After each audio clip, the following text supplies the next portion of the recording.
Hello and welcome to the Gaggle, where we challenge and, if necessary, destroy media narratives. I'm George Samueli. It is 9:09 p.m. in Central Europe. And here in Budapest, it's, pitch black outside. The cold chills of winter are about to descend. The short days are already upon us. And, nothing really much to look forward to except for winter.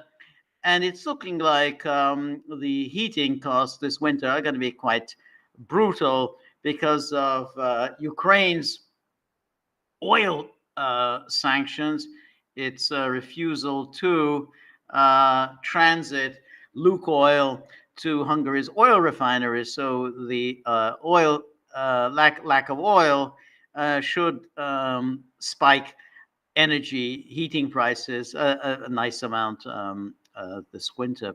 So, having started on this dismal note, as I often do, I want to welcome everybody who has joined me. Really appreciate it. And of course, on the east coast of the United States, it's just the middle of the afternoon, 3:10. Noon, 12:10 on the West Coast. And of course, the big news is Kamala Harris's selection of Governor Tim Walz of Minnesota as her running mate. I have to say, I got this one wrong. I like everyone else, I took the conventional view that she would select Josh Shapiro as a running mate because he's governor of Pennsylvania. Pennsylvania is obviously a battleground state, and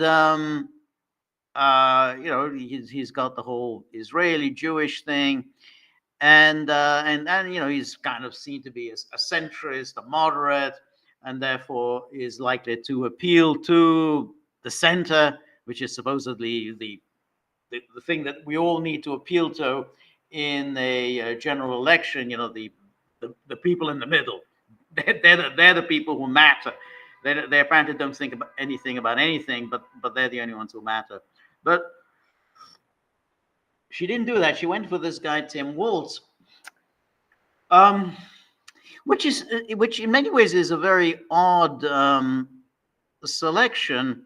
I mean, in the first place, nobody's ever heard of him up until 2 weeks ago, when he did that whole shtick about Trump and Vance being weird, and this theme of weird, these are weird guys, was then picked up by the media, and they all kept repeating and think, wow, this is really clever, this is fantastic, we've got them, they're weird guys. Yeah, that's it. We're moderate, we're centrist, we're reasonable, we're regular guys, and Trump and Vance are weird. But they never really explained what they meant by weird, other than, well, somehow Vance and Trump are very preoccupied with the sexual habits of Americans, which of course is nonsensical. They just picked that up from a throwaway line that J.D. Vance issued in his interview with Tucker Carlson, when he talked about the Democrats are run by unhappy single women with cats. And then this oh, he's weird, oh, weird. And I guess this line weird was thought to appeal to the younger voters, because that's the way young people, I guess, talk. Hey, this weird guy. So this meme of weird was then repeated in I don't know how many stories in the New York Times and the Washington Post, Politico, Newsweek. They all write about this. Oh, this is really clever. They've really nailed Trump and Vance as weird. Um, and I guess because also Vance is against abortion, but of course Republicans have always been, by and large, against abortion. I mean, that's nothing weird about that. Um, anyway, the whole idea that the Democrats are not weird is very rather strange. I was about to say weird, but I don't really want to give currency to that stupid word. And particularly as Vance is not Vance. I mean Walz. Walz. It's going to be hard. Vance and Walz. You know, they sound very similar. Look, and they're both VW. They're always, you know, one syllable names. So it's a little. So Trump. Yeah, Trump is one syllable. Vance, yeah, okay. But anyway, Vance Walz is they sound very alike. And I mean, he has a very radical view in a lot of things. I mean, you know, from what I can gather, I mean, Minnesota has some a very very very lax laws on abortion, on sex change for minors. Again, they're Walz signed a very very far-reaching executive order allowing for sex change for minors. Minnesota is one of these sanctuary states. He made that stupid remark about, oh well, no matter how tall you build a wall, somebody's always going to come up with a ladder that is going to be tall enough, and then he's going to climb over it. This is thought of as such a clever argument, because of course, if that's true, then you might as well. Why do rich people surround their houses with walls? I mean, if every Tom, Dick, and Harry who wants to break into your house can just get a ladder and climb over the wall, then what's the point of having walls at all? I mean, it's like I don't know where Walz lives, but I'm sure his house, and certainly the governor's mansion, I'm sure the governor's mansion is surrounded by a wall. And if anybody tries to climb over that wall, it's going to set off all kinds of alarms, and the culprit will be apprehended. And that's presumably the idea behind building a wall on the border, because then anybody who tries climbing that wall will be apprehended. But then, oh yeah, you just got to get a big ladder. You climb the ladder and then you're over the wall. Whoa, that's really clever. But the media, of course, then play this up, thinking, well, now that's a refutation of Trump's and Vance's view on building a wall, and then of course apparently he has a very very lax marijuana laws, and first of all, whatever you think, whether you think marijuana should be legal, whether it shouldn't be legal, whatever. I mean, basically, it makes you stupid. So whatever you do, it's making you stupid. I mean, it's clearly harmful. The whole thing that it's recreational or medicinal or whatever. There's no medicinal purpose to it. If it's recreational, I mean, it just makes you stupid. I mean, there are no benefits whatsoever to it. But it's part of the kind of fashionable kind of contemporary liberal agenda, and whether it's in Minnesota, whether it's in Europe, and everyone. This is what being a liberal. These are the kind of ideas that you espouse, and this is today's agenda. So he gets this reputation of, oh, he's a real progressive. Ilhan Omar, great. I'm happy with Walz. Bernie Sanders, yeah, I'm good with Walz. And the thing is that that it's basically, from what I can gather, it's the familiar social cultural agenda. I mean, it's just, well, let's fight these culture wars. Again, he's another one on gun control and so on. So it's all culture war stuff with Tim Walz. And it's very hard to see how this particularly helps us, although she and the media will play him up as a regular Joe. They always do that. They did that with Biden. Oh, Joe Sixpack. And which he wasn't. He was always a bag man for the credit card companies in Delaware. But yeah, they get him. He's Joe Sixpack. But the problem for Walz is that this his kind of record as a supposed regular guy isn't very impressive. First of all, they keep saying that he's a veteran. Well, he served in the National Guard. I mean, all these years he served in the National Guard. And well, that's not really a veteran. You can't really say, well, I served in the military, but basically meant you served in the National Guard. I'm not knocking anyone serving in the National Guard, but stop saying that he served as a veteran. I mean, J.D. Vance, he served in the Marines. Again, I mean, he served in the Marines. I mean, that's not the same thing as serving in the National Guard.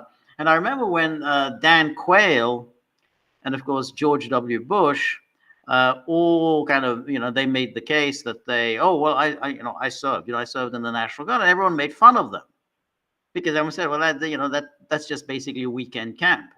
I mean, that's what being in the National Guard is. It's the weekend camp. And so it was very, but they're trying to play this up. Oh yeah, he's a veteran. Yeah, he understands the problems of veterans. But they're gonna obviously this is what they're gonna do. He's this the regular Joe.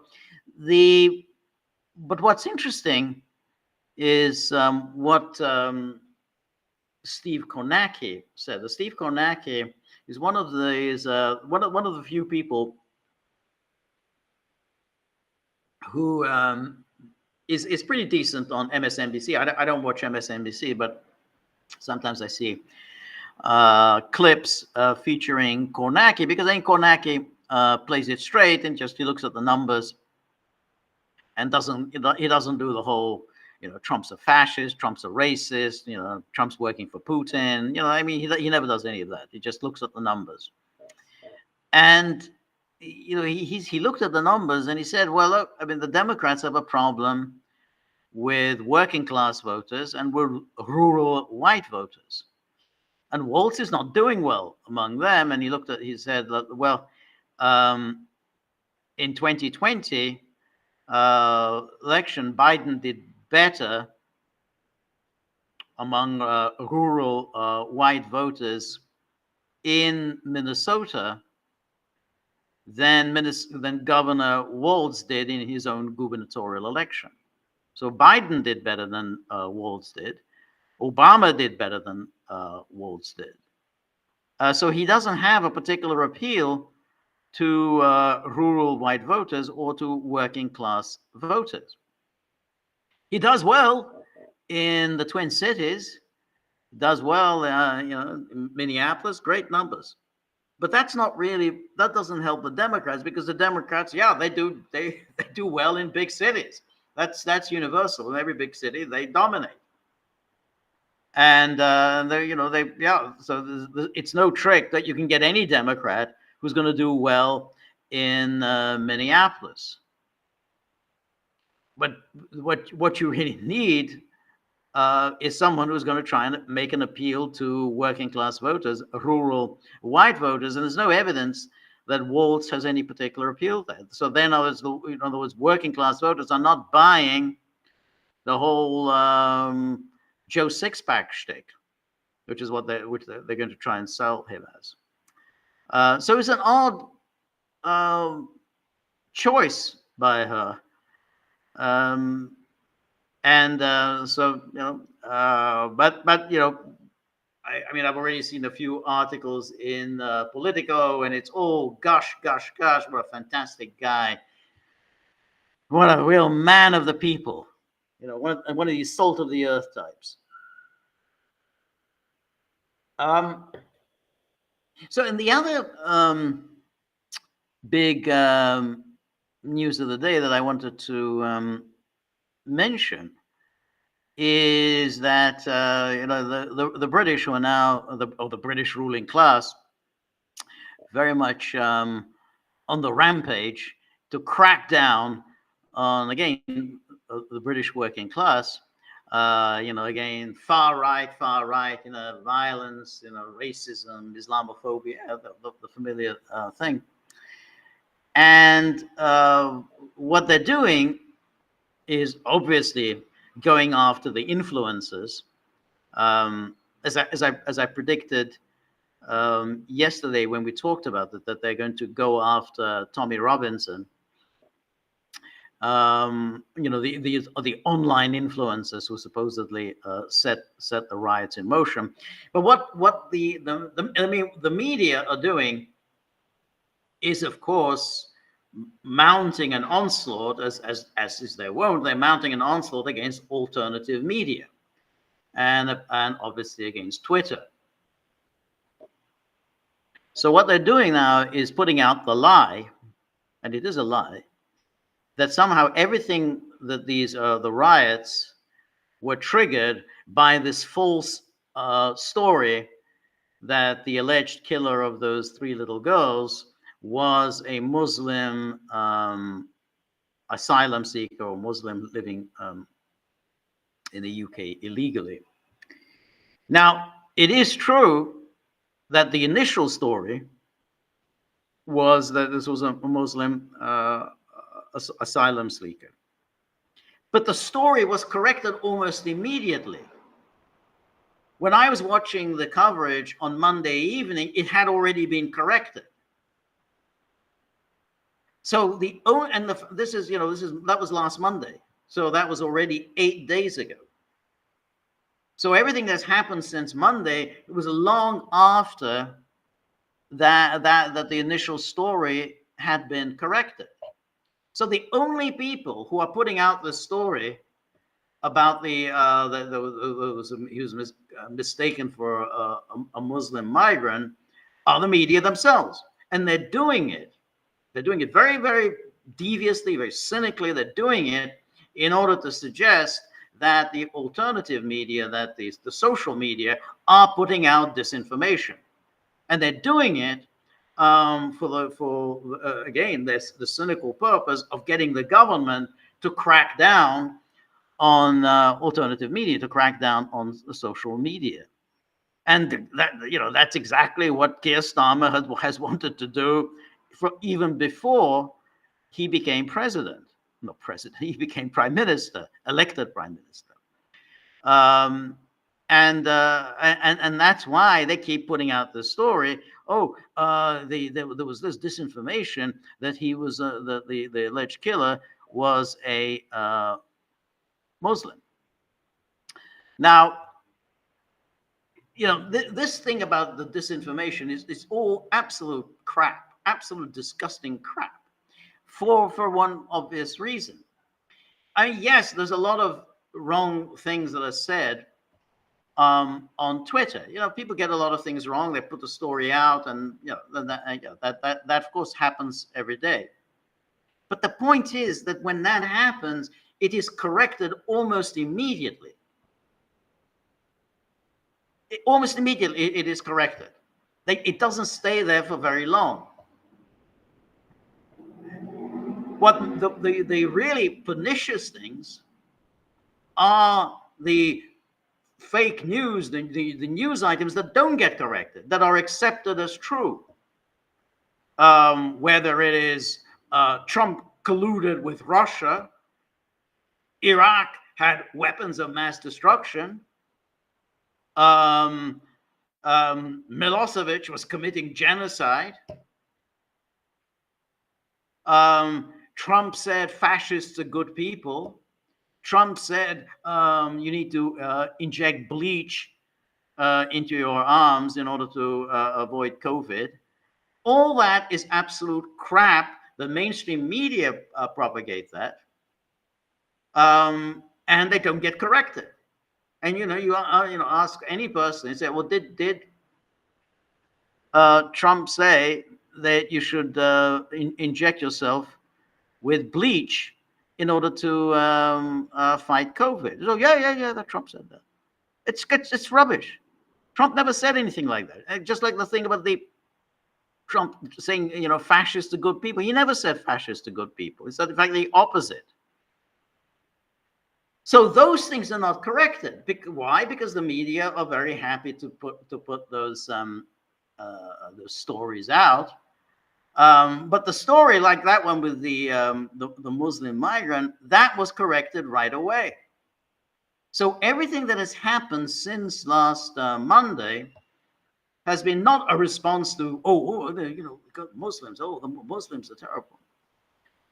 It's been a response to the feeling that the British ruling elite has, for decade after decade after decade, encouraged mass immigration into the United Kingdom, encouraged it knowing that this was very unpopular, knowing that it was going to create a great deal of social tension.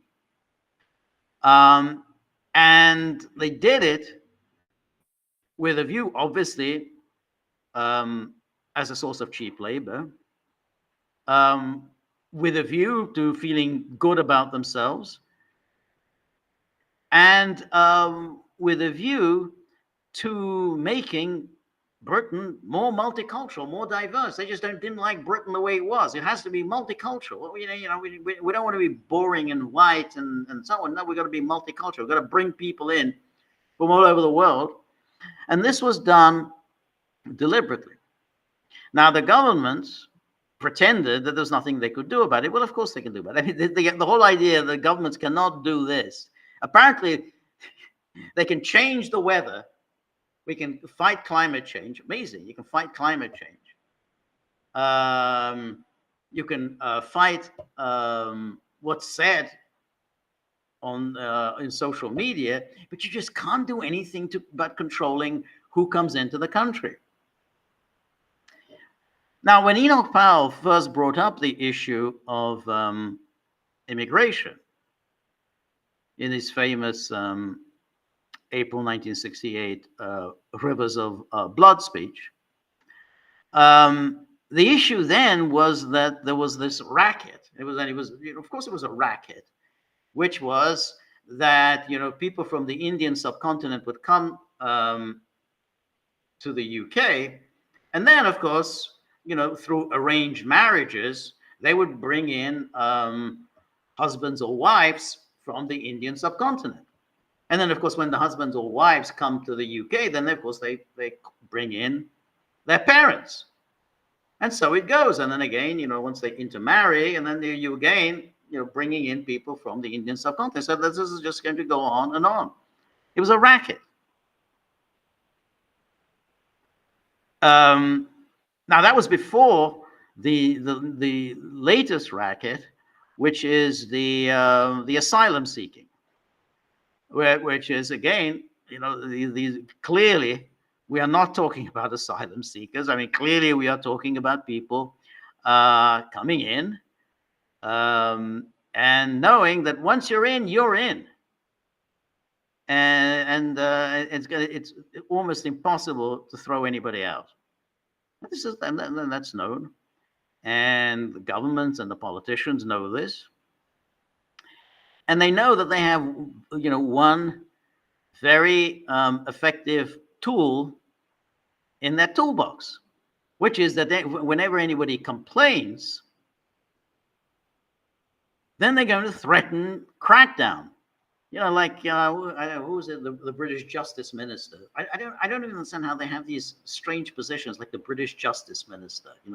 not the Attorney General, not the Home Secretary. He's the British Justice Minister. This British Justice Minister said, there are jail cells waiting for these people who are rioting. Now, when she said there are jail cells waiting for them, it was very pointed, because Britain basically hasn't built any new prisons for years. This is a long-standing problem. They just don't build any prisons. This, of course, makes prisons ridiculously overcrowded and horrible. So given that, they intend to arrest a lot of people and send a lot of people to prison, what are they going to do? Well, they're going to release a lot of people from prison. So now they've got this new program going in Britain of releasing early release for prisoners. 40%. You've done 40% of your time, you're out.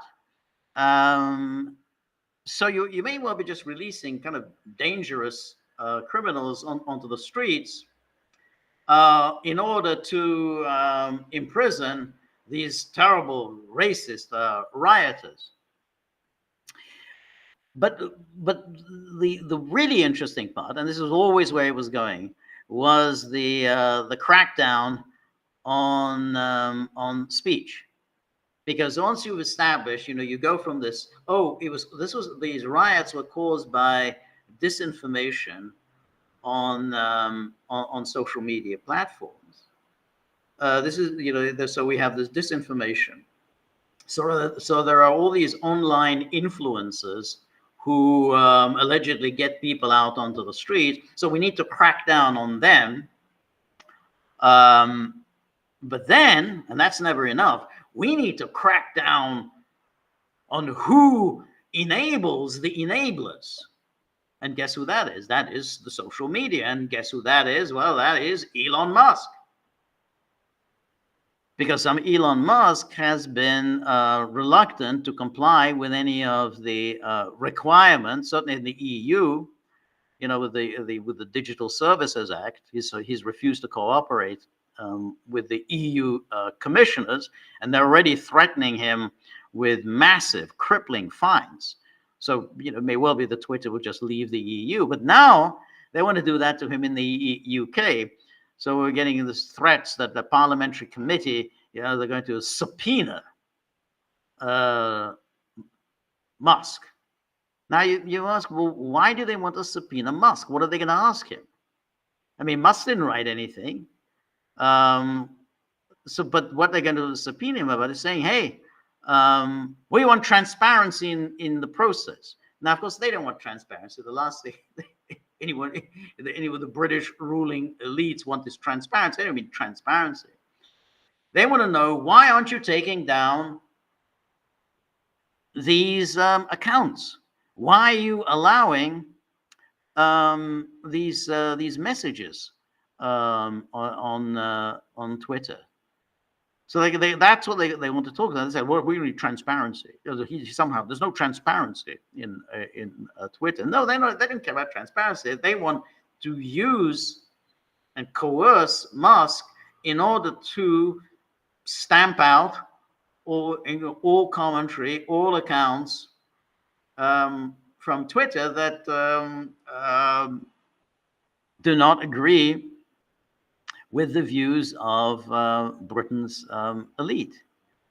And so now that this bluster is coming at the social media. But it's interesting, though, what else are they going to go? Who else are they going to go after? Because obviously, they're going to apply the pressure against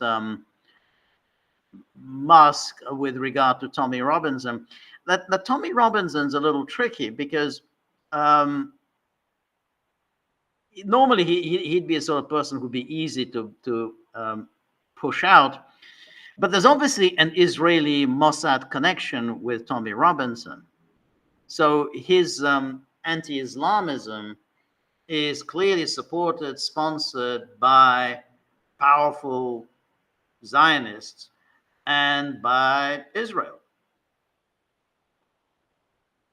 So Musk, who's now become himself very supportive of Israel, would probably be quite reluctant, even if they start applying pressure, serious pressure against him, to kick Tommy Robinson off Twitter. He may, but it would be a little difficult if Tommy Robinson were just simply a street urchin, a soccer hooligan. That would be one thing. That would be boom. He's gone. But given the Israeli connection, I think that might be difficult. But we'll see. I mean, in theory, if they start with these crackdowns, I mean, they could just push Twitter out of the UK market, just like they could push Twitter out of the EU market. But it's very interesting, just the extent to which we're now really seeing the kind of the liberal left in its full censorship mode. I mean, the liberal left has always been tyrannical. It's always wanted to crack down on free speech, on stamp out all views that goes against their dogmas.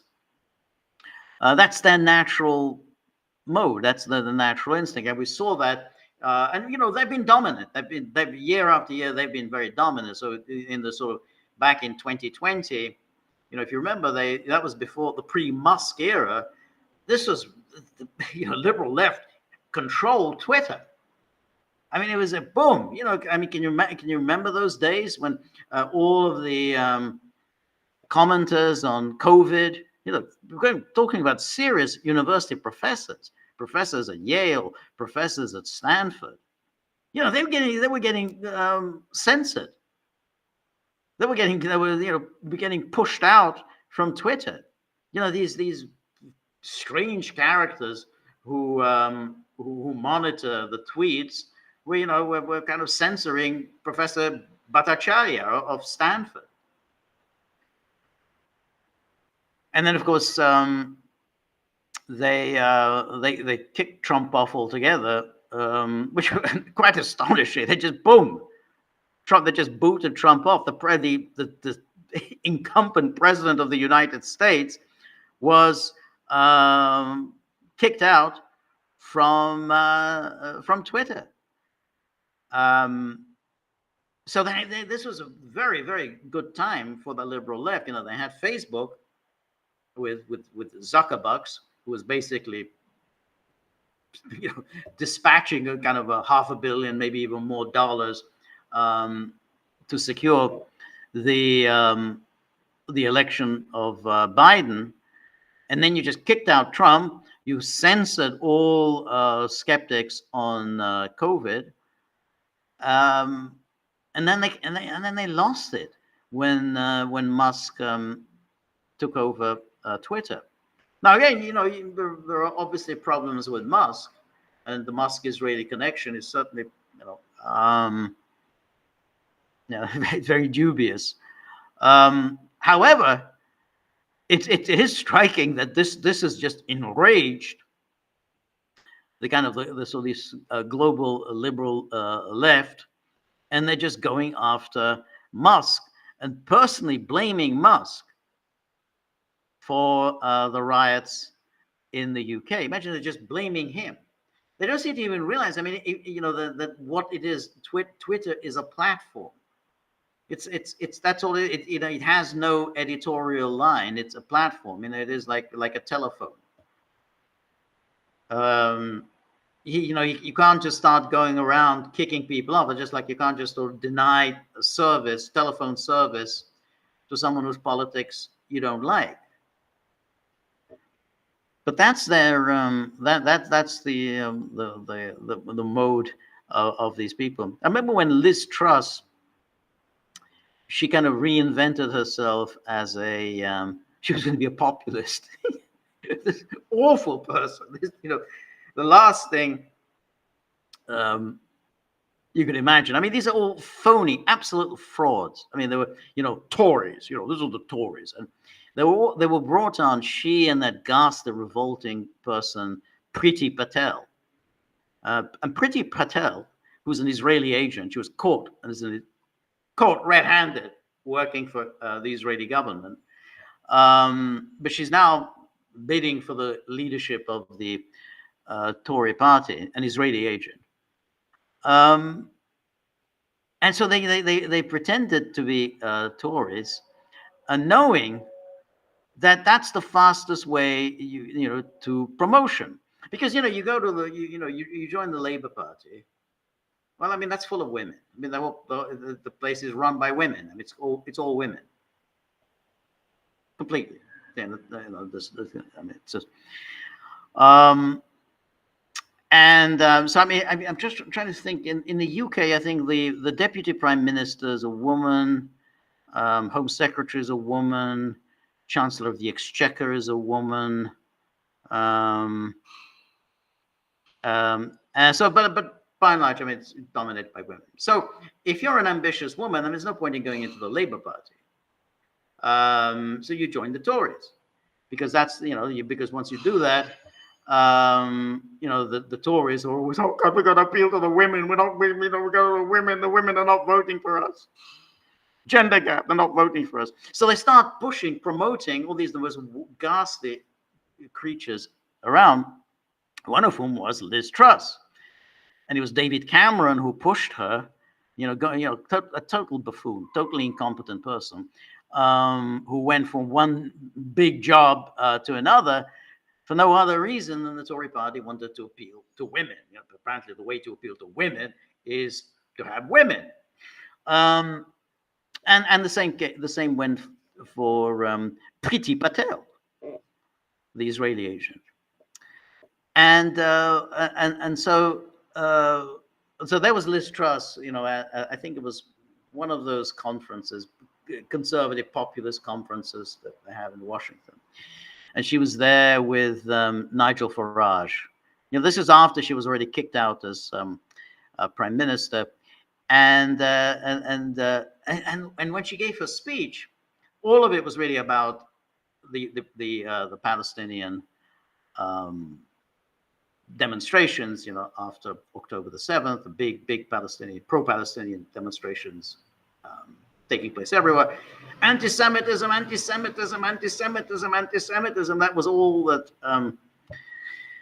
they were saying at this conference. I can't remember who was the they're ubiquitous, these conservative populists. Maybe it was Turning Point USA, or maybe CPAC. Maybe it was the CPAC conference.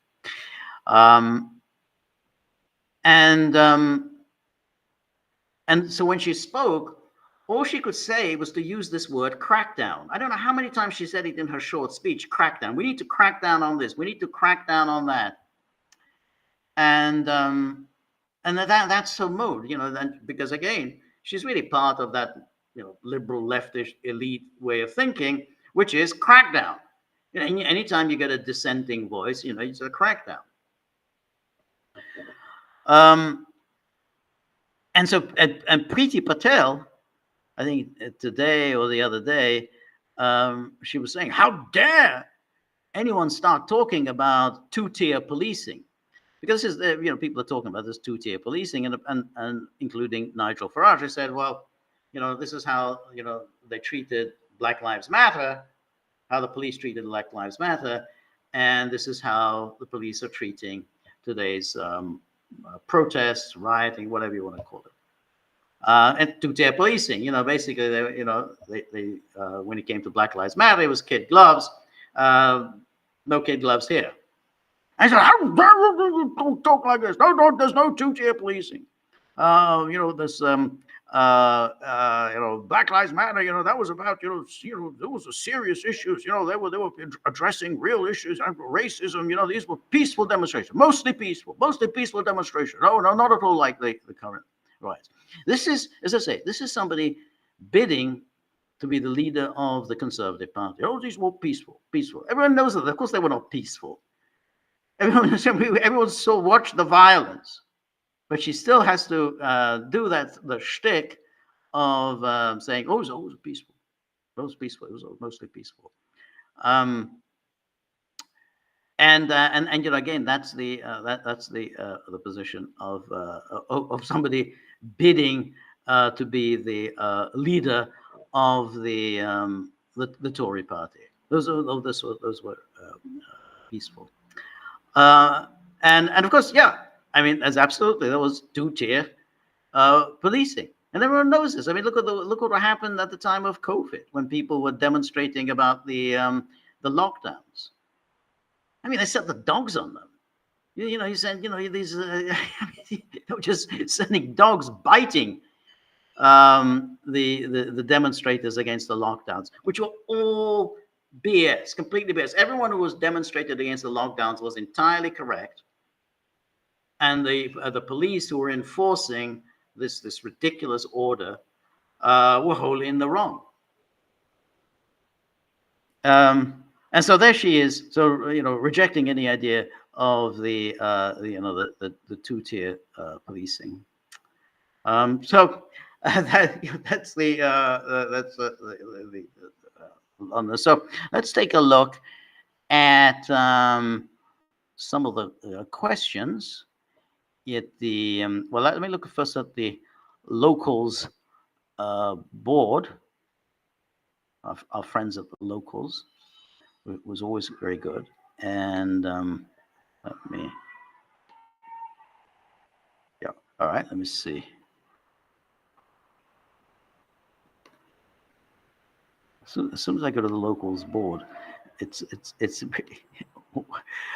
always difficult. Anyway, here's the first question. Stone River. Welcome, Stone River. Always appreciate it. It says, George, I've noticed a glitch on locals. If a message with a tip doesn't go through and you get a reload instruction, the tip still gets deducted. It happened to me twice today to the tune of $7. Hope you're getting your cut, but I fear these tips may be going into locals' black hole. All right. I'm going to copy and paste this, and I'm going to write to locals and ask what's going on. Thanks for letting me know. I'm going to do it as soon as we're done today. Anyway, so Stone River says Trump's finish the job position on Israel Gaza doesn't sound very America first. No, it really doesn't. It really doesn't. Could Harris waltz? Oh, this is could Harris waltz. It doesn't sound good, to be honest, you know. But anyway, could Harris waltz sound more moderate and balanced, be smart electoral politics? Well, I mean, there's a couple of points there. First of all, you're absolutely right. Israel finishing the job. If Israel were capable of finishing the job, Israel would have done it long ago. Israel basically is incapable of finishing the job. So I don't really, you know, it's hard to know what he means by that.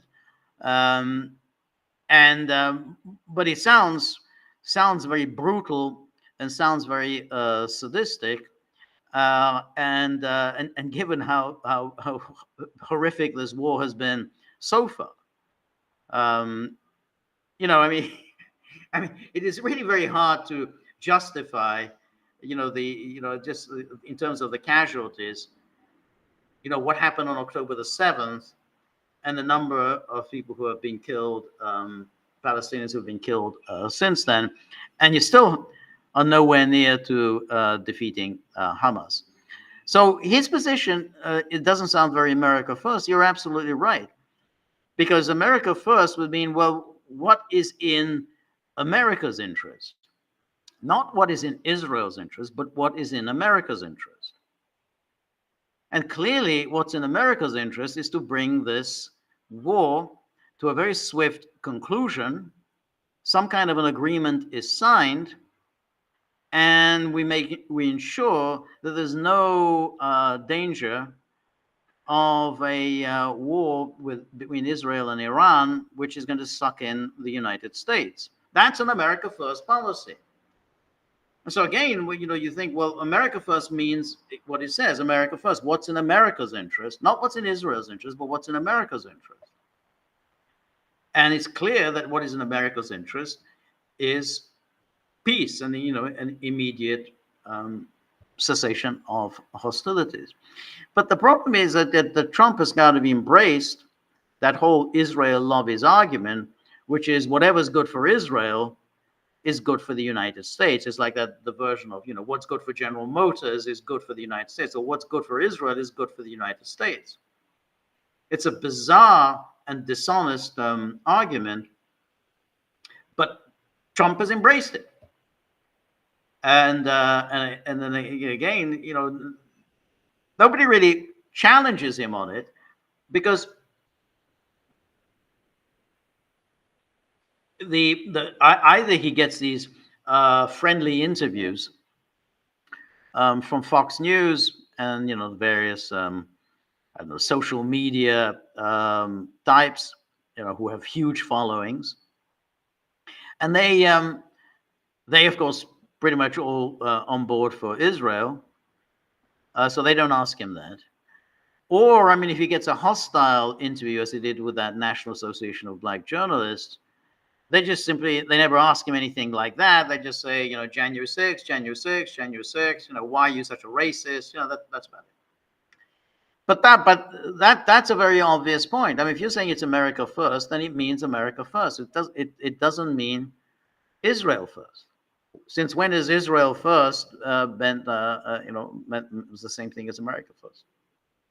Now, your other question is, could Harris Walz be a more moderate and balanced electoral policy? Well, that's a really good question, because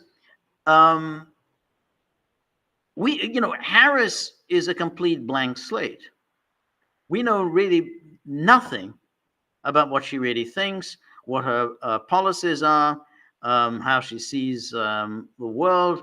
We just don't know anything about that. So what we're getting at is speculation that somehow she could distance herself from Biden on Israel, that she's more critical of Israel than Biden has been. But we don't know that's the case at all. It probably is completely made up in order to bring on board all of those Democrats who have been very skittish when it comes to Biden and Israel. All those AOC types and Ilhan Omar types and everything. So you tell them, well, I'm not going along with Biden on this. I'm more critical of Israel than Biden. But in fact, to the extent that we've heard anything about what her view is on Israel, she sounds like Biden. Well, they're all exasperated with Netanyahu. That's a kind of a cliche since October the 7th, which is that Netanyahu is a real pain. He's very, very hard to handle. He simply won't do as he's told. And he's got to bring this thing to an end. You have a UN Security Council resolution calling for a ceasefire, supported by the United States. And so and despite all of those news stories, Biden is really getting fed up with Netanyahu. That's all she's saying. Now, is she going to distance herself from Biden? I wouldn't bet on it. She needs money. The Democratic Party needs the big bucks, the big donors, and the people with money are fervently pro-Israel. So you don't want to start messing with those hedge fund managers. So I don't think she's going to take this a moderate position. Now, moderation is of course a relative thing, and it's possible that she will take a more moderate position than Trump and the Republicans have taken. But that would be more. But it's possible. She would see an opening there, because Trump seems to have taken such an extreme position that she can almost take out any position, and it'll be less extreme than that of Trump.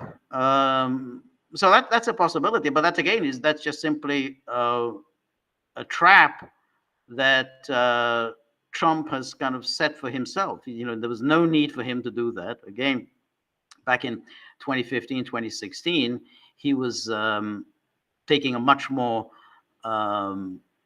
even-handed approach to the Israel-Palestine conflict. He changed all that. He abandoned all that, abandoned really the promise that he would be even-handed once he became president.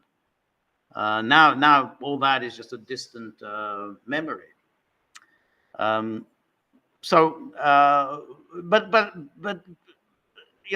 Trump is allowing himself to be cast as an extremist, where he could have taken a reasonable position.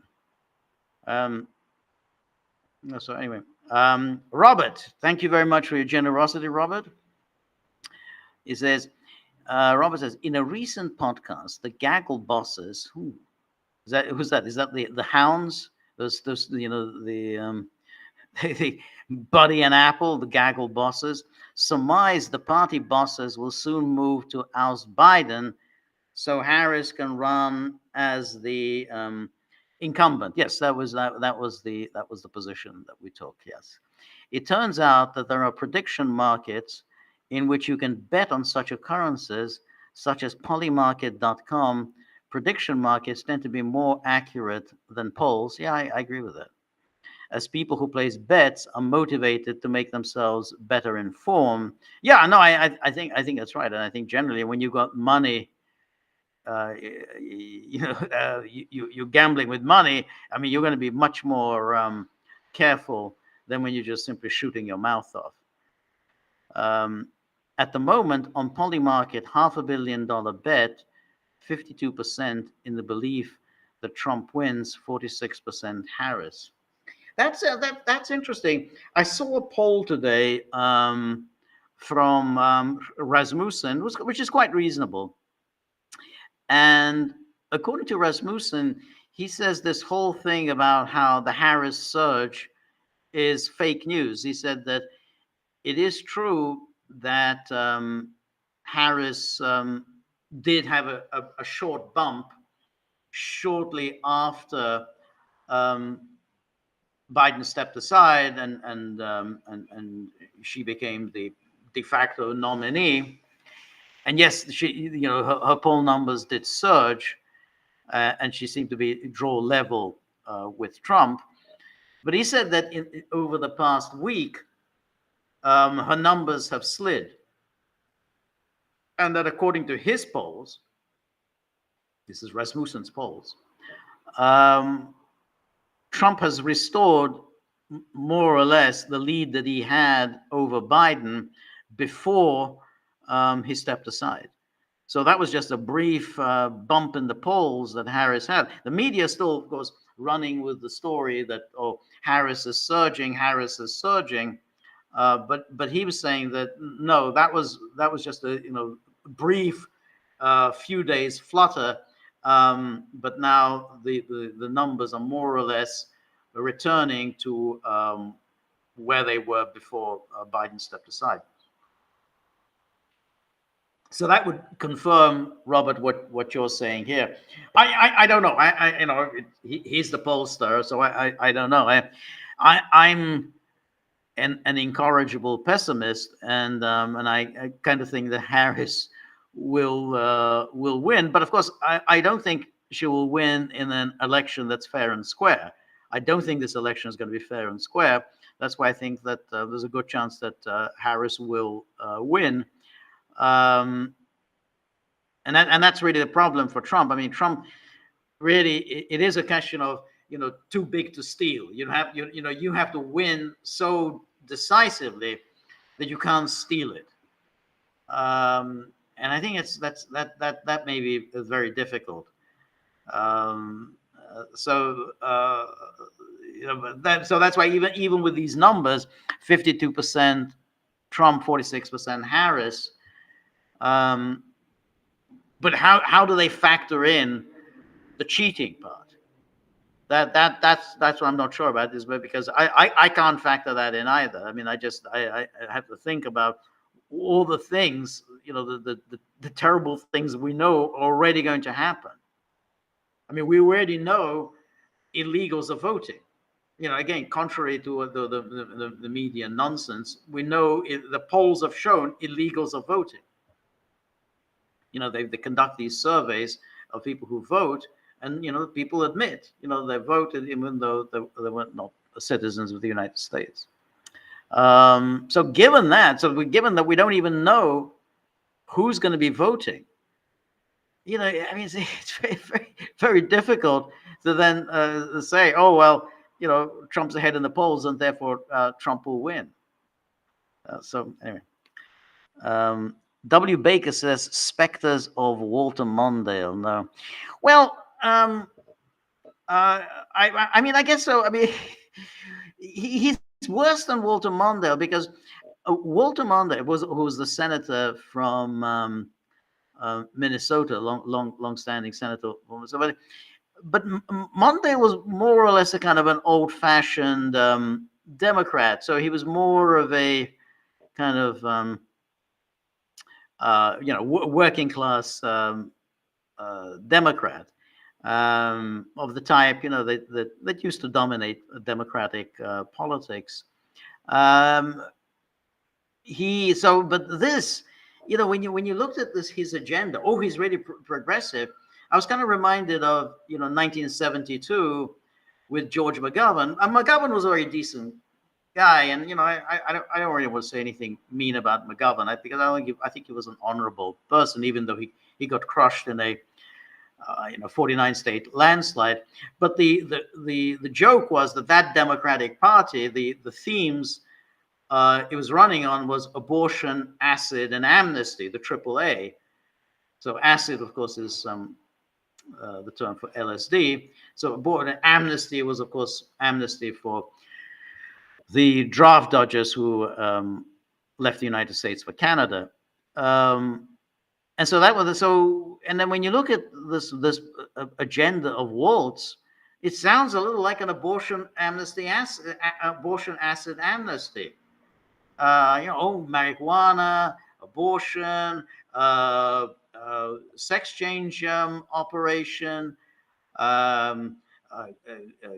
gun control restrictions.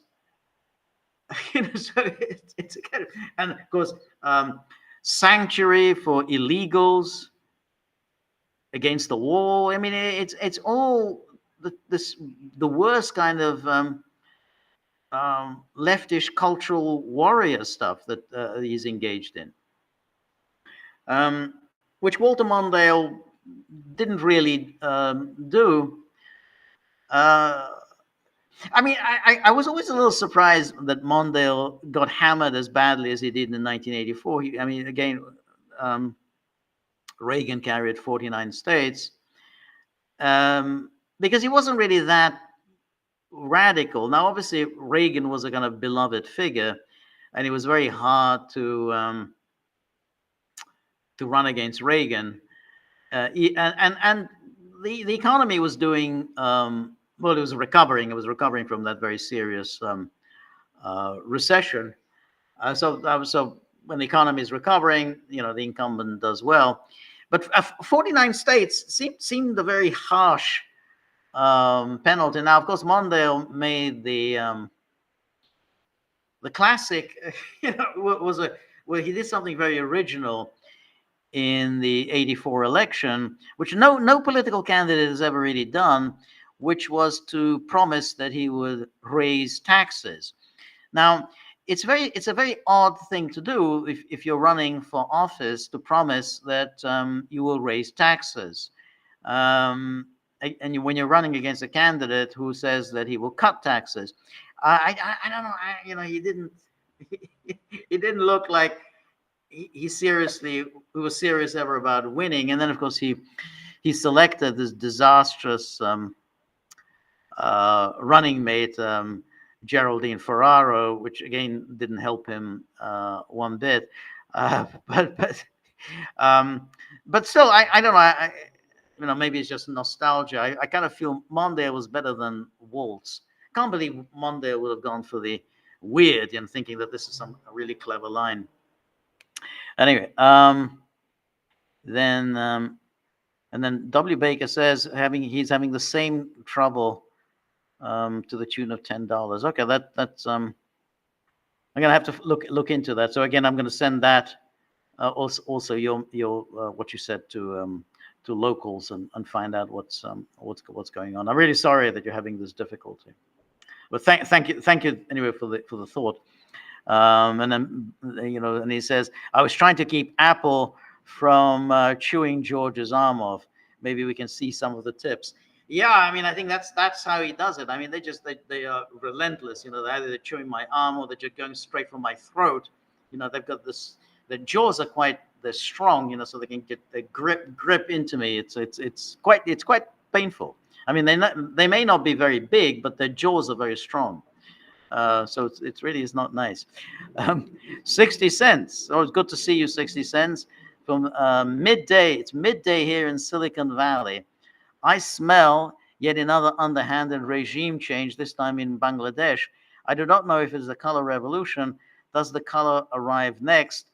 It certainly does not appear to be beneficial to the people of Bangladesh.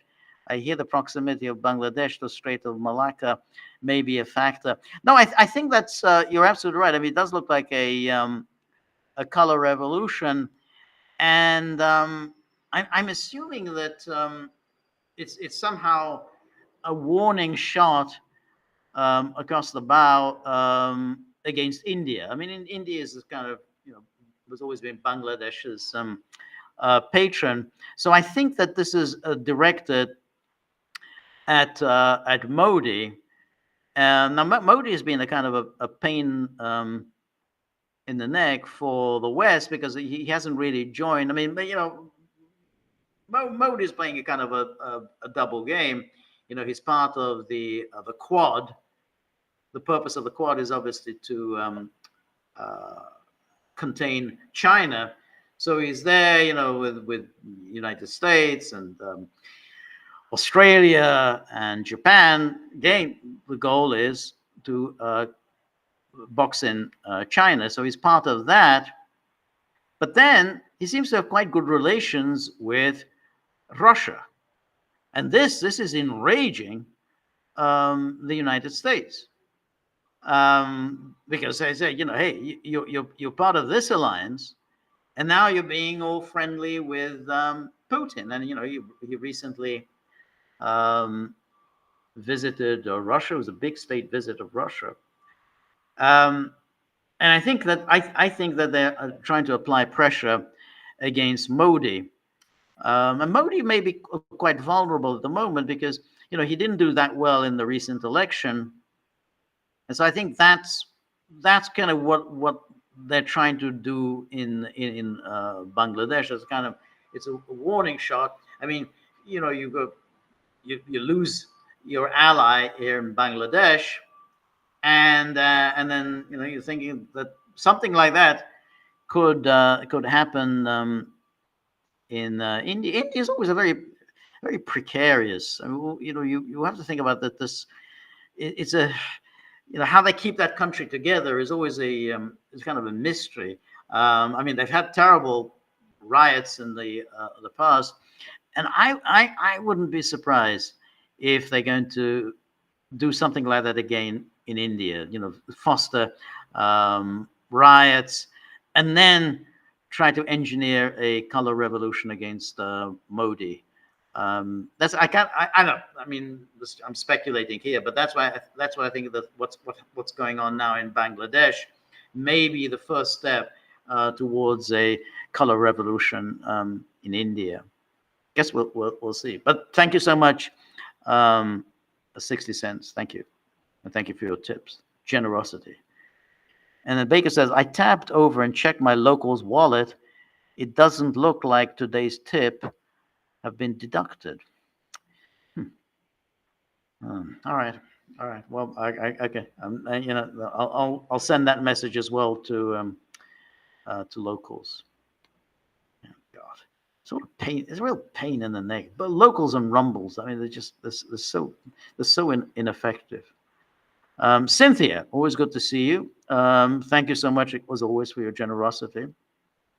And Cynthia says both Walz and Harris are Black Lives Matter Antifa militia friendly. Yeah, that was another thing I was going to mention when I was describing all of the inadequacies of Walz. Was his deep inadequacy of how he handled the Black Lives Matter riots in Minnesota in 2020. I mean, he was so terrible that he even made that goofy liberal mayor of Minnesota look good. So I mean, it was this guy, the Minnesota mayor. What was the name? God, I forgot his name. But look completely ineffectual. But he wanted Walz to call in the National Guard. And Walz didn't do it. Walz held back calling in the National Guard. So basically Minnesota was lost. They completely took over. Remember, they had to evacuate a police precinct. They just evacuated a police precinct. They just couldn't hold it, and the police ignominiously just sort of left the police precinct. What's going on here? And basically left the rioting mob to take it over. This is very odd. It was good a moment ago, but now it's trying to get the right lighting. There's a glare which I can see. Anyway, so they took it over, that the police precinct. They seized all the files and everything there, simply because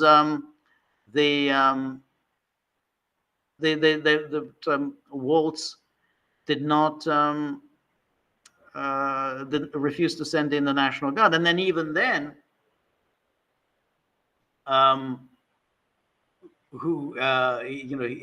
his daughter leaked the information about what's going on here? Yeah, leaked the information about where and when the National Guard would finally be deployed, allowing the Black Lives Matter rioters basically to get in a couple more hours of looting. So again, who leaked this information about the deployment of the National Guard to the daughter? And then he has his wife. You remember? I don't know. I was watching the interview with his wife saying something like, I keep the windows open because I like the smell of burning tires. I like the smell of burning tires. Talk about weird. So you're absolutely right. That's the crucial, and that she herself, Harris herself, set up that fund for Black Lives Matter. And you remember when she was giving these interviews, they're not going to stop. They're not going to stop. And they shouldn't stop. But they won't stop. And they're not going to stop. They're not going to stop. They're fighting for justice. They're fighting for justice. And she's set up that fund for to bail out the Black Lives Matter rioters. Anyway, Cynthia goes on. They also remind me of the 1984 Walter Mondale, Geraldine Ferraro, as we were talking about that, ticket in which the Dems lost 49 states. I don't think they'll lose that many states, but hopefully they'll lose enough of them to lose the election. I hope so too. I mean, I agree. The days of those 49 state landslides, unfortunately, are. They're long gone. I think that era, the sort of the Nixon Reagan era is gone. I think America's just not the same country anymore. It's for all sorts of reasons, America has changed completely. Just like Britain. Britain's not the country it was. Not the country that I came to as a small boy. You just don't recognize it. and the United States was not the country it was in 72 or 84. It's a very different country. So the days of those big landslides are gone, and I think it's going to be a close race, and I think that it is going to be decided in those few battleground states. Luckily, Harris hasn't selected anyone who I think could eat into the white working class, white rural voting base, because that's really now Trump's base. He's not going to get, the people in the suburbs are not going to vote for Trump. So he has the white working class, white rural vote, and I don't think selecting Walz is going to help him there. And again, it raises the question, why did they get rid of Biden? So however awful Biden undoubtedly was, Biden at least was able to appeal to that white working class vote. No matter how fake you might think that his appeal was, but nonetheless, he clearly was able to do that. And I think that's Biden's point. I mean, Biden, who I think is obviously very upset about having been bundled off the ticket as unceremoniously as he was. But he's going to say, well, you're not able to win any votes that I wasn't able to win. And at the same time, you're likely to lose votes that I was likely to win. So I don't think it's it doesn't seem at the moment that this was what the Democrats did made a lot of sense, any more than I think selecting Walz makes a lot of sense. Other than Harris may well feel unthreatened by Walz. Maybe she would feel threatened by Shapiro, but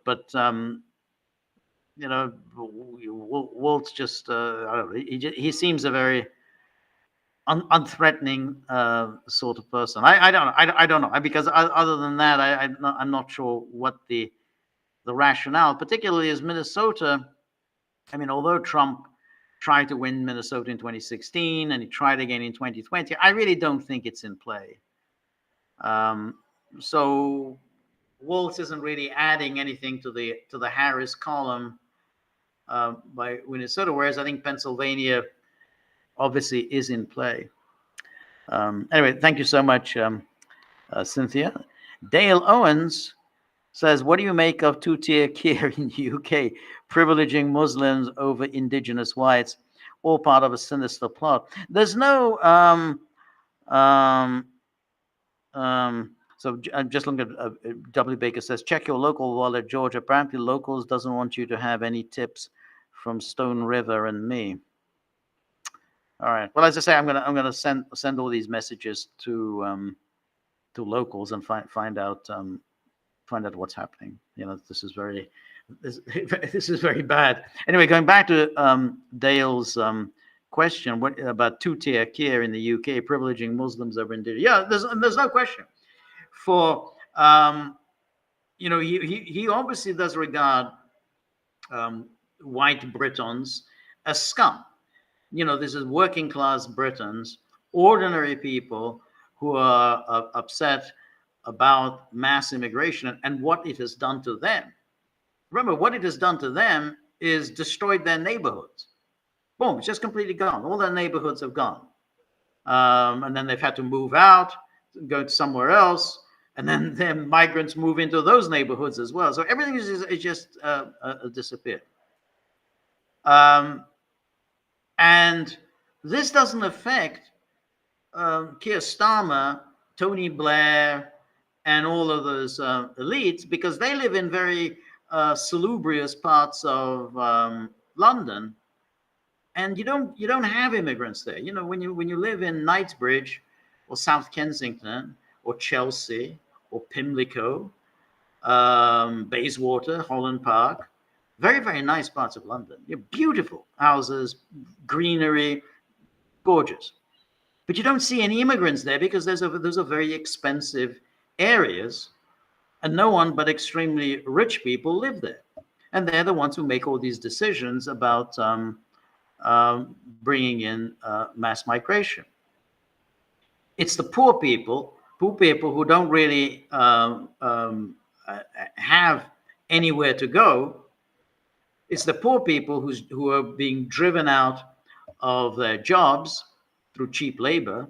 Poor people who basically, have to put up with a national health service, which is just completely overburdened by this mass migration. And poor people who just have to suck it up through the loss of their neighborhoods. Now, those are the people that Keir Starmer and the rest of them, what's her name? Yvette Walz.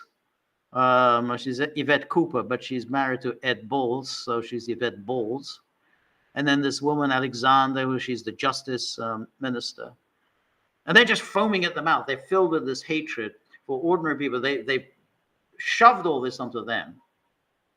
And what do they have? They insult them and they call them racist and said, there's a jail cell waiting for you. We've got jail cells waiting for you. Now, and then they say, oh, we're going to, throw in policing. We're going to throw police in to protect all the mosques. Well, this is very strange. Why are you doing that? All the mosques in the country, you're going to send police to protect them? We also have, incidentally, clear evidence that that the police were collaborating with some of these Muslim gangs, and we saw this footage. I mean, again, media want to lie about this. We see there are Muslim gangs that were provoking violence and actually using violence themselves against Britons.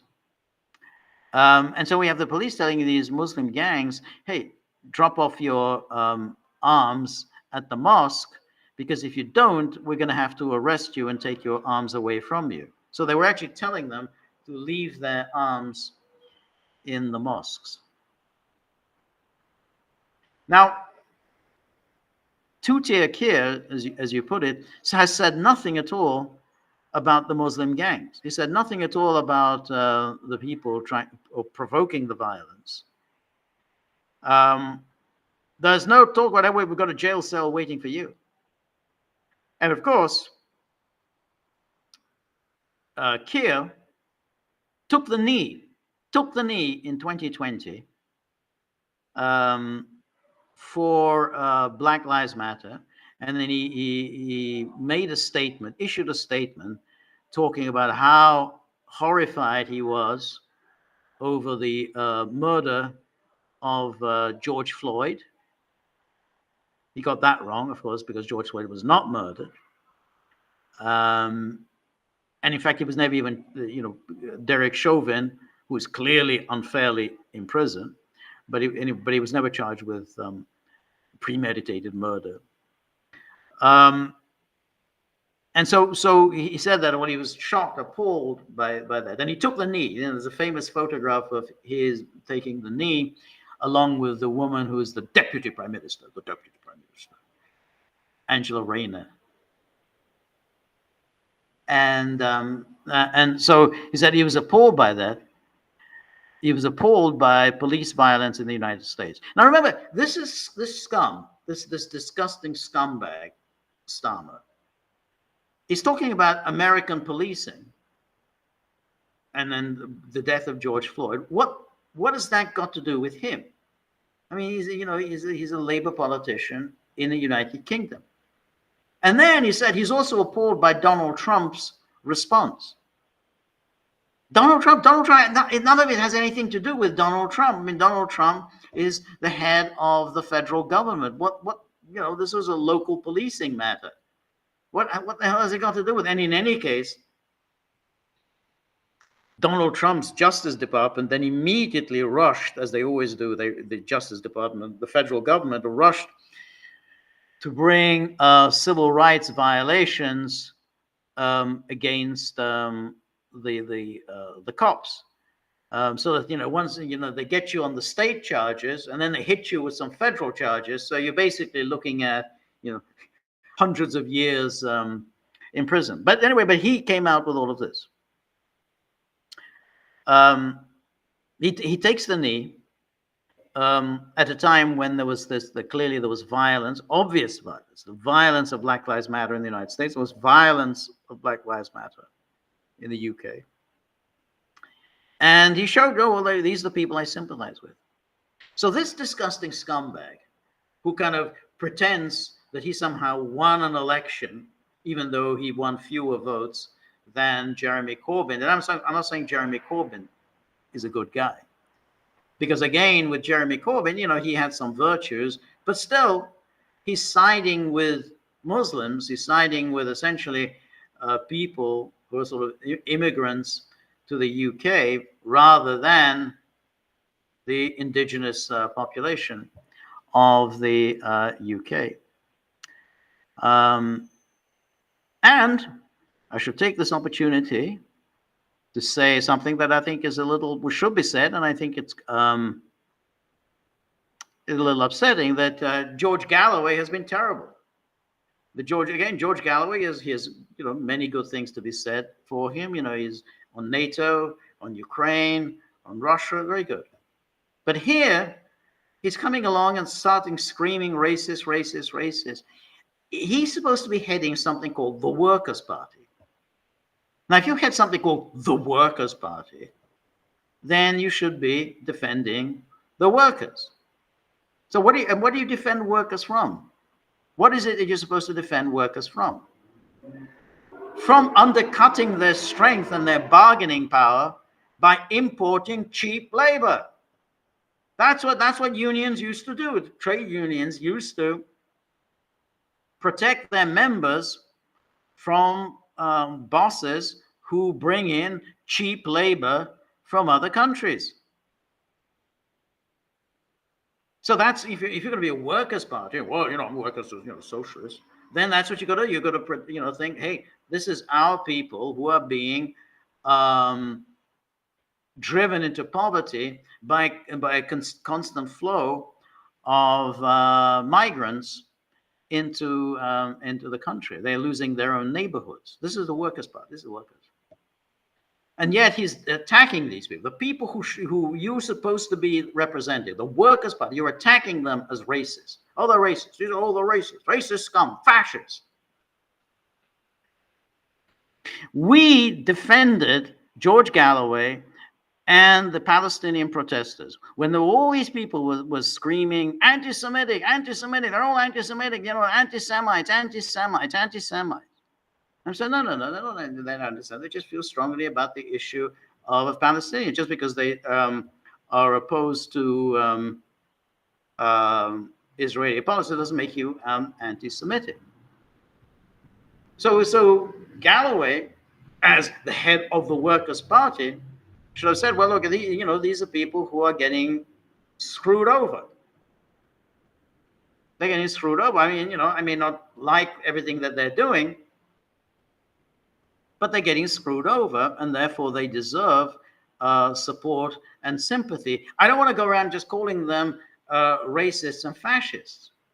After all, Galloway had no difficulty defending Hamas. After all, you can say the same thing about Hamas. Hey, I don't like what Hamas did on October the 7th. That was really very nasty. Killed a lot of innocent people. But Hamas had, a lot of grievances. He had no problem saying that. But here with this, the Workers' Party, your constituency, you can't bring yourself to do anything other than just parrot the stuff that Keir Starmer, Yvette Bowles, the people that you supposedly hate. You're mouthing the same crap that they are, and calling for sending in the army. That's what Galloway did, sending in the army against these protesters. Sending in the army. Remember, this is, the guy who was defending these pro-Palestinian protesters. You send in the army against them, they're going to be sending in the army against the pro-Palestinian protesters. I mean, for him not to be able to see that once you send in the army against one bunch of people, they're going to send the army against somebody else. The establishment hates those people almost as much as they hate the working class who are protesting. So I think it's a very disappointing. And what it comes to is that Galloway has a constituency. He is entirely narrowly focused on that little constituency, which is the Muslims. And those are people that he's seeking out their vote. He knows that that's his ticket. It's nothing to do with workers, nothing to do with Karl Marx and Friedrich Engels and socialism and means of production and all the rest of it that they talk about. It's all about narrow constituency, which is the Muslims, and that's that's how he wins it. And he's been doing this now for many years, targeting constituencies with substantial Muslim populations, and those are the ones he wins in by-elections. So don't call yourself a workers' party. Anyway, so I said I think it's very disappointing. I think again, people had defended him and defended the Palestinian protesters and defended him, even though, it seemed like he had sympathy for Hamas, even though Hamas, clearly had done many bad things on October the 7th, but, he defended Hamas and I defended Galloway defending Hamas. And now you're coming along and using this language of saying these people are racist and fascist. So anyway,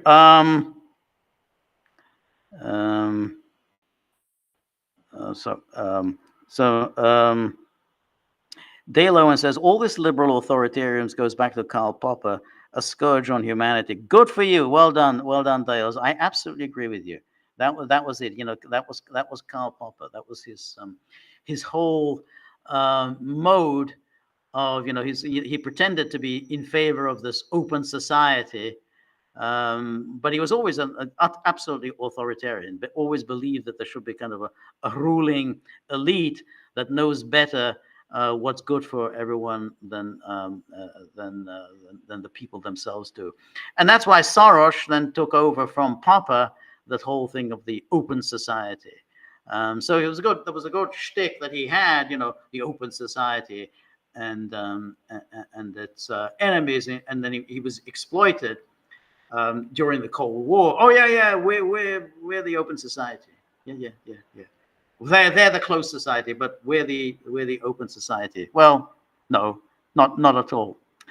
And then Dale Owen says Tommy Robbins is pro-Israel. He worked with Rebel News in Canada. Yeah, no, I said that as well, and I think that's why it's going to be difficult to go after Tommy Robinson without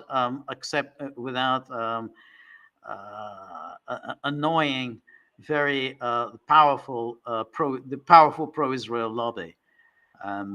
But they may try. They may try. But I think that they're not going to get any cooperation from the social media. I think the social media, particularly Musk isn't going to remove Tommy Robinson.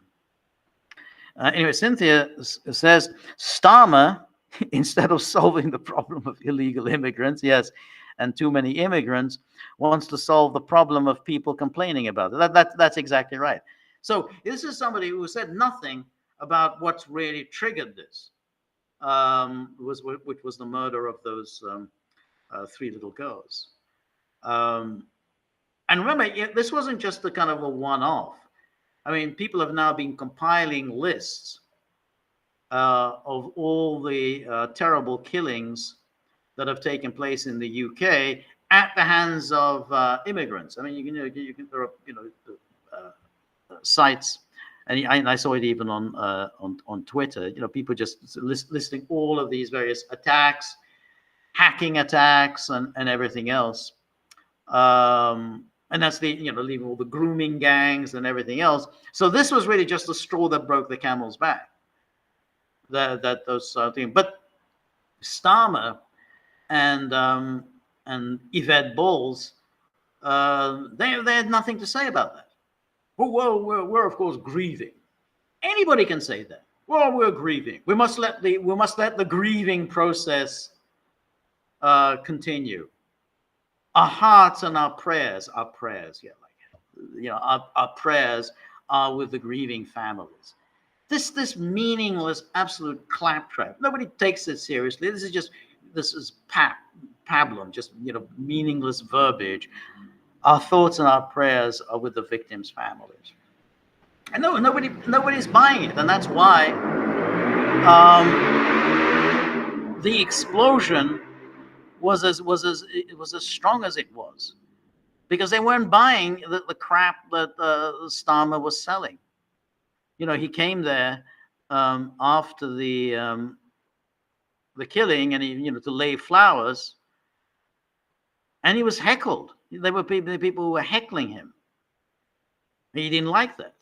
But that's it. I mean, it's so all of your rage is directed at the protesters, but the actual crimes, these crimes, and again, the crimes are happening to people who don't have any protection. I mean, there's just no protection. We don't know how exactly did this Rwandan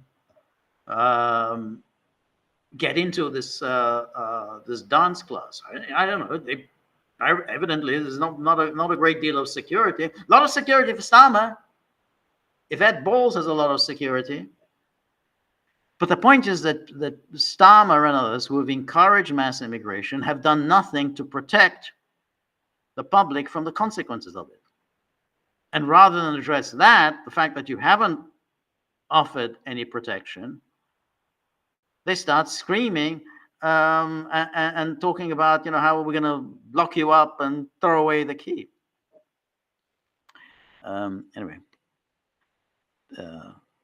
So Marty, always good to see you, Marty. Thank you very much for your generosity. I got a nice picture there of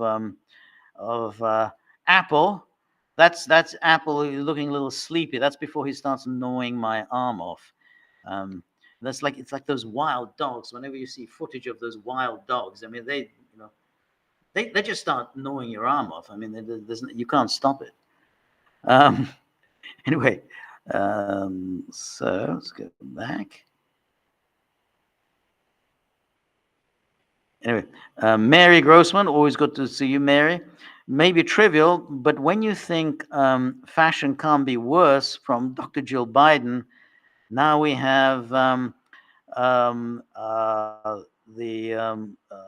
VPK Harris pantsuit. Yes, Harris pantsuit. I'm not a great fan. I would say though that she doesn't look quite as bad in the pantsuit as Hillary did. Hillary was always wearing those pantsuits, and it really wasn't the best look for her. It just looked. She just didn't have the right build to pull off the pantsuits. But I generally find them really, awful. I mean, aesthetically terrible. You could easily find something much more decorous. But I would just simply say that she looks better in pantsuits than Hillary Clinton did. But thank you. And then Mary said, very nice, very generous tip. Coins for the hounds. Thank God. They might go easy on me. And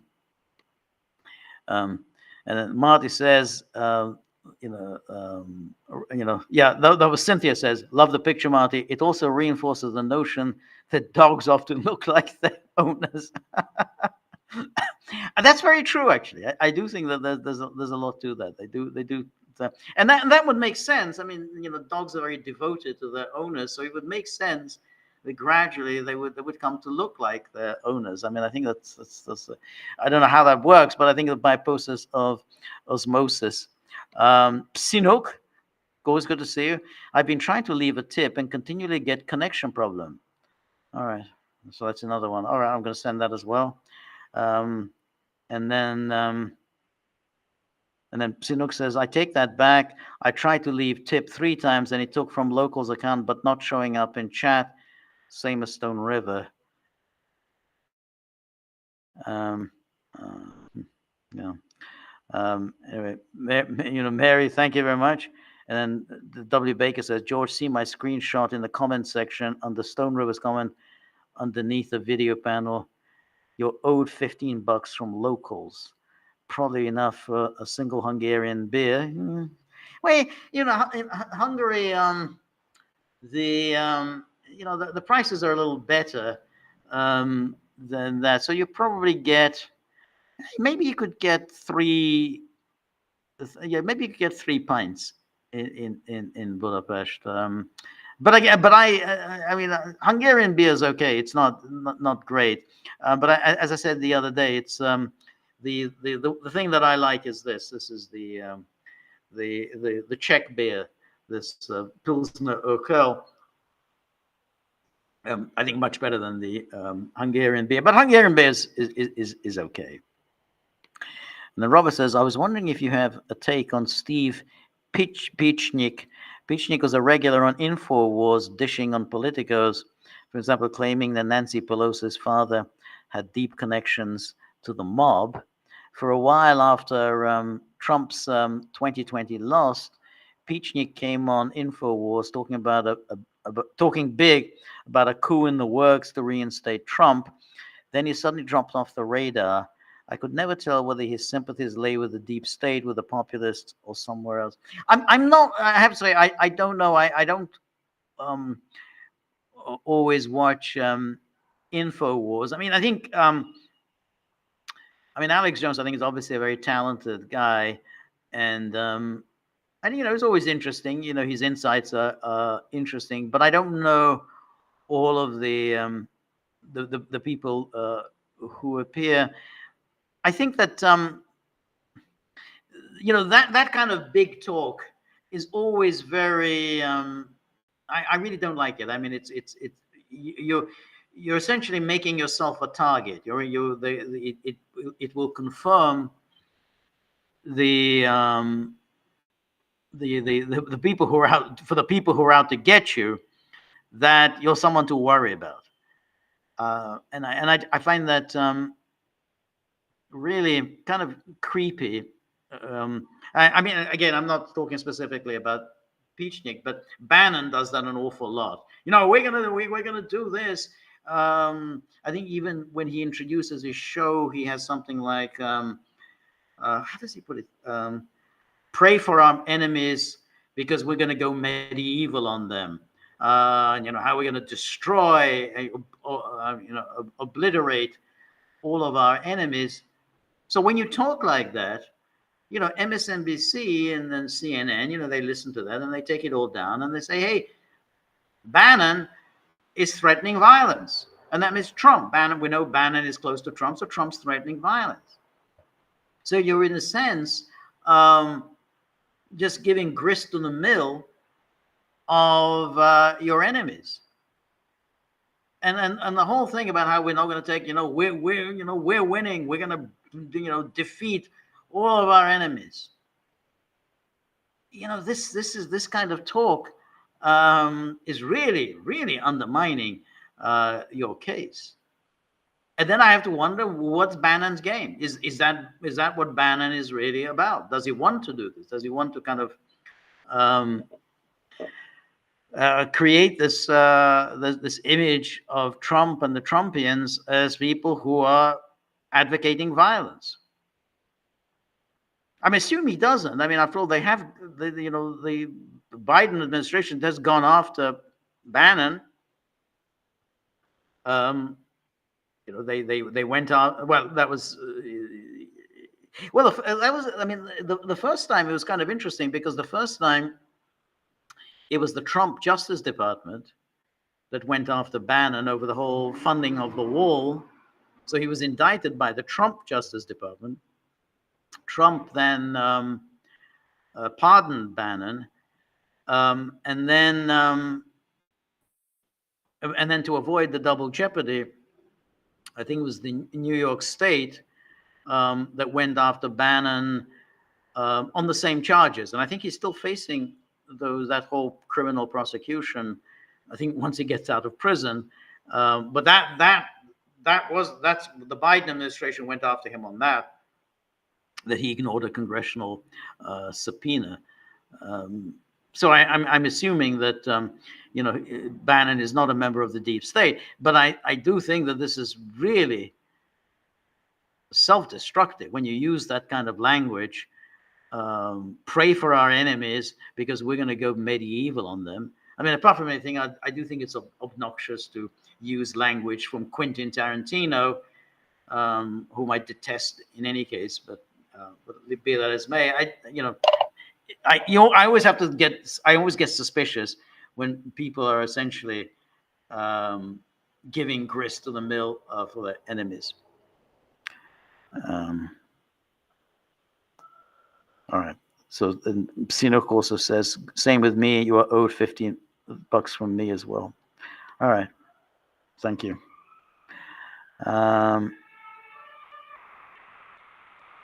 Same with me. Same with me. But I left several tips, but not showing up on screen. Okay. All right. Thank you. All right. I'm going to send a letter of complaint. It's going to be very harsh and very detailed to locals. Lenslark says George totally lost it. Oh, well, I'm terribly sorry about that. And then Ed Balls. So George, I don't know who you're talking about, George or is it George me or George Galloway? I don't know, but if I lost it, I wouldn't be surprised. Anyway, Marty says Ed Balls interview. Ed Balls interviews his wife on TV, and Marty is giving us a link. I'm gonna take a pass for the time being. I'll look at it later, but I don't think I can take Yvette Balls quite at the moment. And then Marty, thankfully, Marty always gets us some interesting pictures. He's got a picture here of I guess he was obviously Prince Charles at the time, knighting Keir Starmer. Arise, Sir Keir, because he was such an outstanding director of public prosecutions. Oh God, it's so insufferable. Anyway,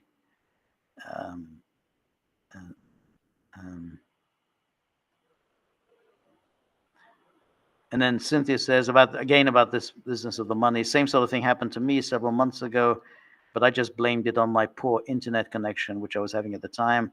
So when I didn't see my tip appear on the live chat screen at that time, I sent another tip, which did appear on the live screen. Later on, I checked my account and saw that it took both tips.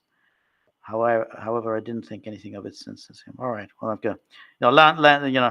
Lance says no, Galloway. Yeah, that's good. Good. I thought she was saying I lost it. So anyway, I appreciate that. All right, let's see if there's anything on the YouTube commentary, and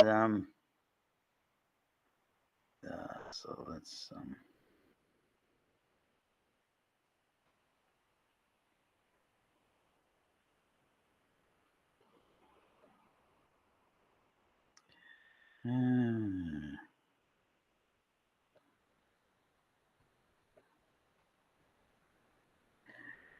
Gunny 1972 says Keir Starmer is swimming in deep waters with big fish. Huh.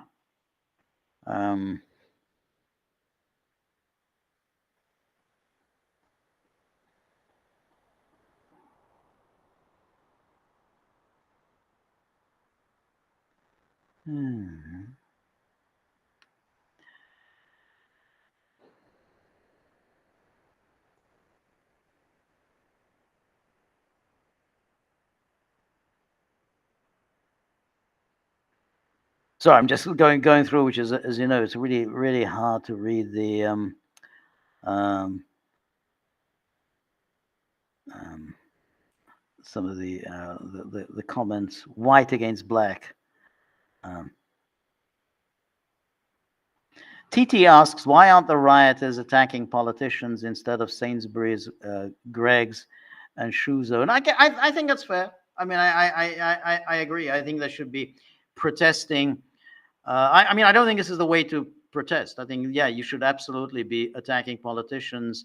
I mean, all I'm saying is that the anger, has been building for a long time, and it's understandable. I don't think that the way they've gone about it is the right way. I think you're absolutely right. I think you should attack politicians. Go outside their homes. Yeah, go to whatever, wherever their homes are. Protest outside their homes. That's a protest outside Parliament. Absolutely go. The streets of Whitehall, and and make clear your anger. I mean, yeah. I mean, I think that it probably won't be effective. These things are not effective. You're going against a very powerful ruling groups. Um, but I think that's probably a way of going about it. I think a more useful way of going about it. Um,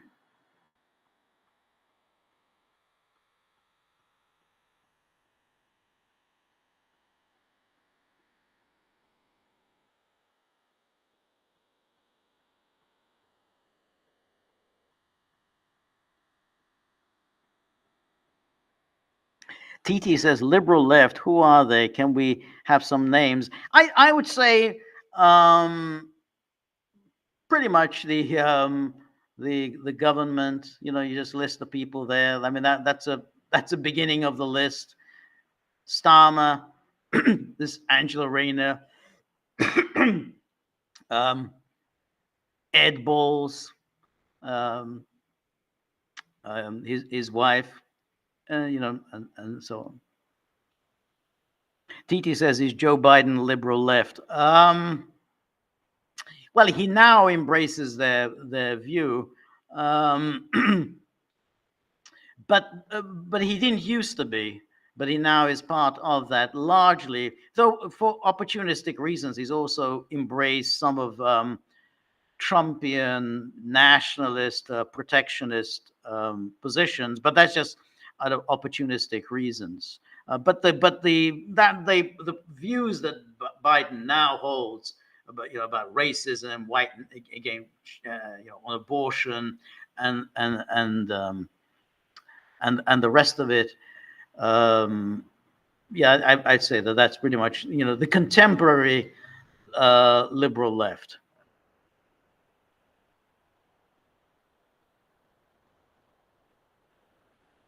Um, hmm.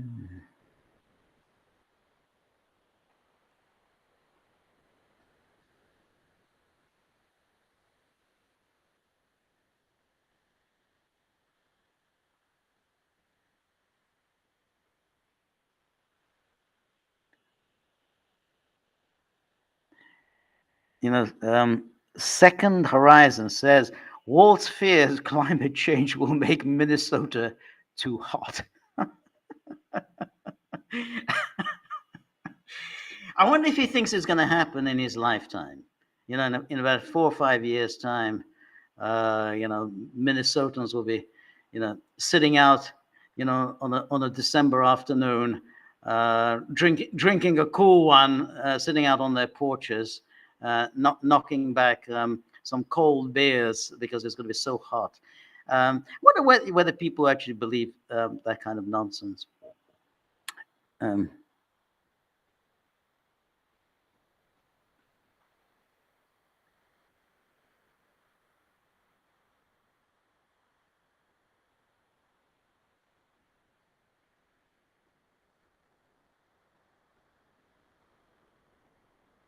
Second Horizon says, or Mayfair.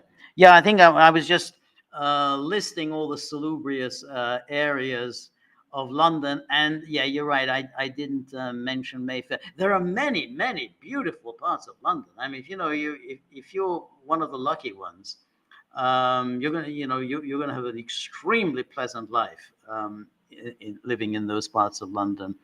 Um, the problem is that the 99% of Britons cannot afford to live in those parts of London, and but those who are fortunate to live in those parts of London, they don't get to see too many immigrants, so they can feel good about themselves. Oh, I'm so tolerant. I believe so strongly in diversity and multiculturalism, and I'm just not a racist. It's just that's just me.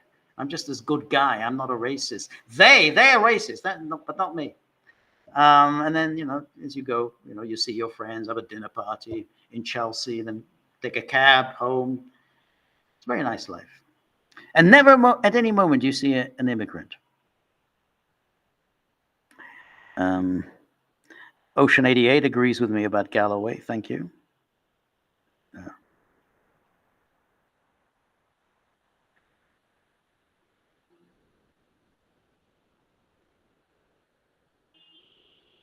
So Francis O'Kagan says you're talking different than when with Kevork. Why? I wasn't aware that I was talking different. I thought I made exactly the same points. What did I say that's different?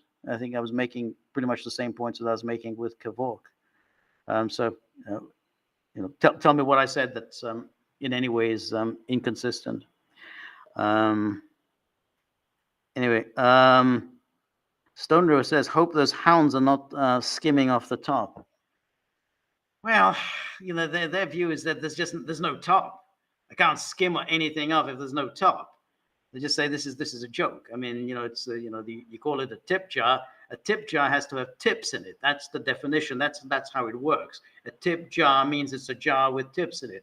A jar with no tips in it is just a jar. That's the lecture I get from them. That's what you call a tip jar is really just an empty jar. So use words more accurately. That's the position they take before they attack me violently.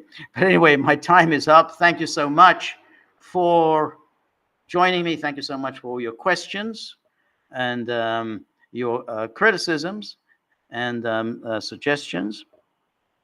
And above all, thank you for those who have tipped. Appreciate the generosity. And I'm going to get on to locals right away and find out what's going on, because this is ridiculous. And and then on Thursday, I will relay what locals told me. But anyway, until then, thank you. Good night, and see you Thursday. All the best. Bye bye.